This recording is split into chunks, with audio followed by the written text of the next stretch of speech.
Good evening.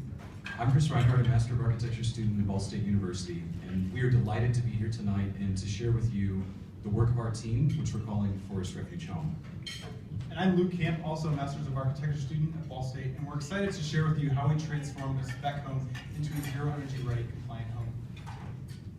We're from Ball State University, and we had amazing faculty advisors, an engineer, Walter Gronzik, an architect, Tom Collins, and a construction manager, Tarek Mahfouz.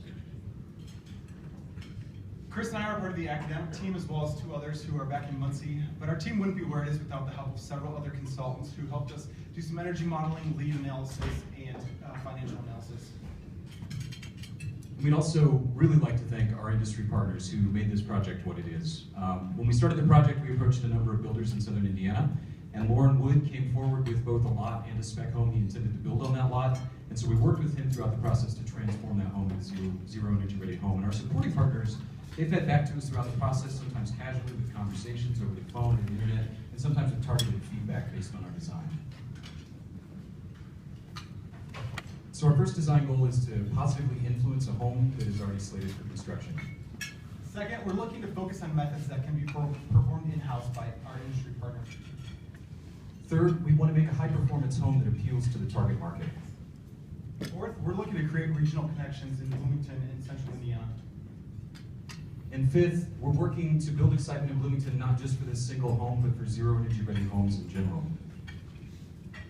So our project began, as Chris mentioned, with Lauren Wood Builders stepping forward with both a site plan and a schematic plan that we worked from. This is really it. The plan was constrained by some zoning ordinances that wouldn't allow us to go outside the footprint, so we stuck to that and adjusted a lot of other things. So our site is in Bloomington, Indiana, which is in south central Indiana, right on the edge of climate zone 4 and 5.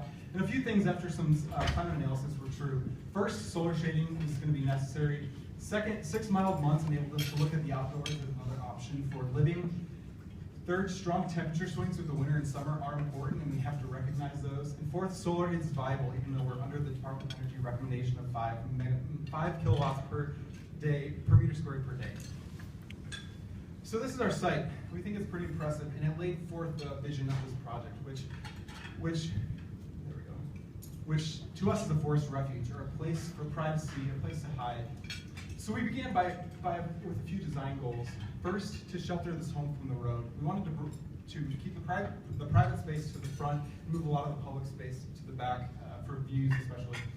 And we want to do that to create a visual connection to the outdoors, but not only that, but a physical connection. So on to some of the architectural design moves. First, we had to bring our plan into compliance with the Zero Energy Ready Home program to 1,600 square feet.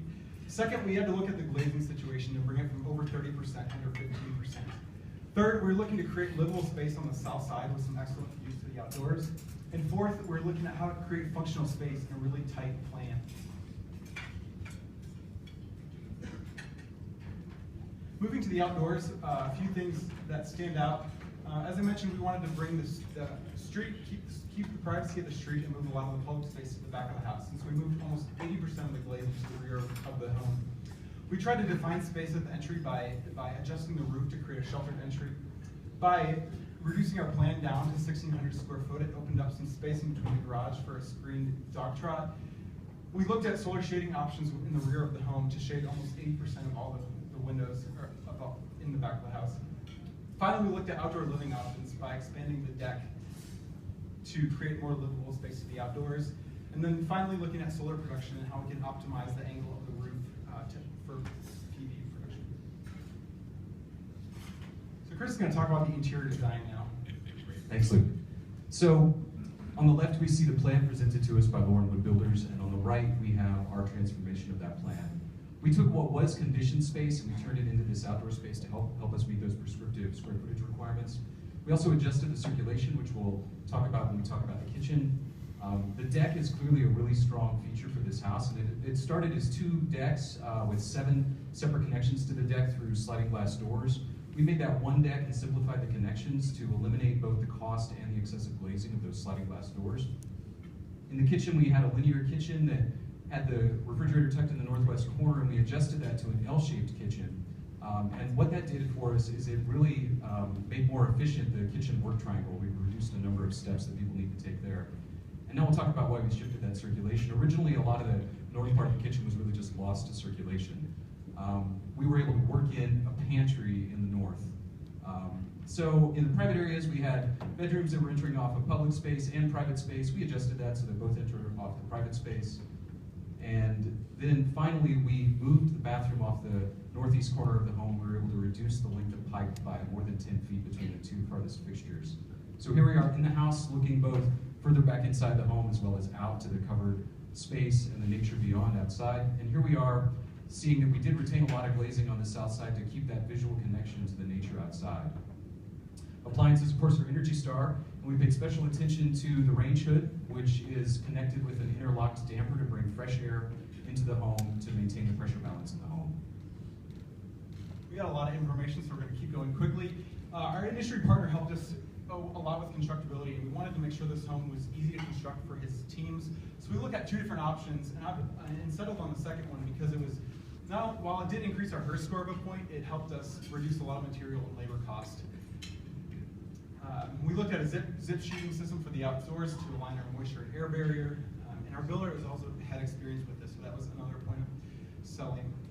For the foundation, we were looking at a pre-engineered truss. Our builder was interested in that, and we felt that it would be good to continue with that. And then we were looking at ICFs for a foundation for a couple of reasons. First, for thermal performance, for our conditioned crawl space. Second, because it's a system he can construct. And third, because it helps us further align our control layers from the ground all the way up to the roof.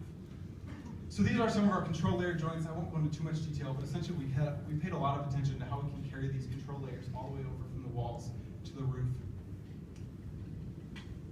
Great, thanks. Okay, the usual suspects here, rim rate, VIOT, and then heat and roofing. In our HERS analysis, we initially modeled the home as it was given to us, and it came in at 121, so we were able to make a lot of improvement on this house. We went through a number of design moves, dialing it down further and further throughout the design process, and we ultimately ended up at a HERS of 41. And at this point, we were working with a mechanical subcontractor that's actually going to be installing the equipment on the home, and when we finally put in the specs from those products, we were just delighted that the number didn't change at all. We've been using really accurate numbers so far.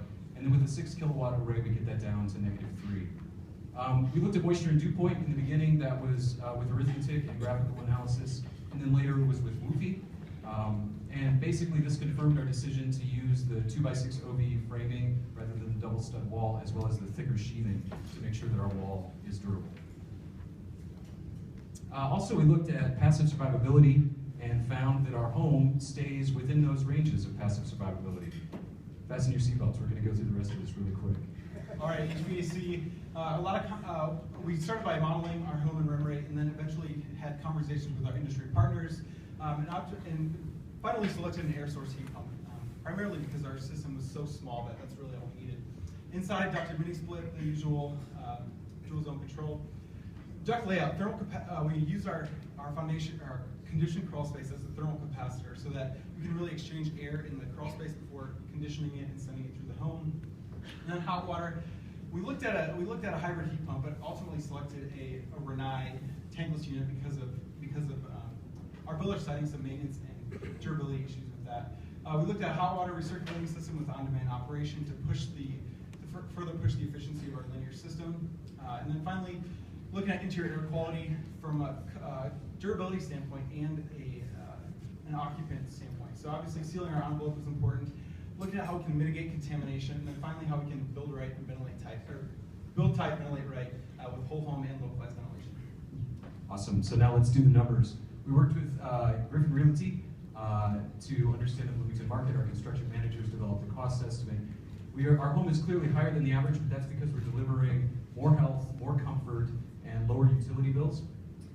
Is this affordable? And in Bloomington, Indiana, in the target market in this neighborhood, yes, it is. We hit a DTI of 37, and at the range that our industry partner thought that the household income would be $150,000, we're at 27%. We took a lead analysis to see how well this program aligns with the Zero Energy Ready Home program, and we think it does pretty well. We got a gold score for this. We're pretty happy with that. Yeah, and we were just delighted in working out the detail where the foundation meets the floor, meets the wall with our industry partner. We had a great time with that. We were pleased with our architectural use of shading on the home rather than just tacking on shading devices. And also just overall the process of working with both industry partners as well as academic parts of our own academic institution was really enjoyable. Finally, we believe this is a market-ready solution for Bloomington, Indiana, and our builder agrees with us, so much so that he has decided to pursue the construction of this home. So as you can see, it's been staked out and it's slated for construction later this fall.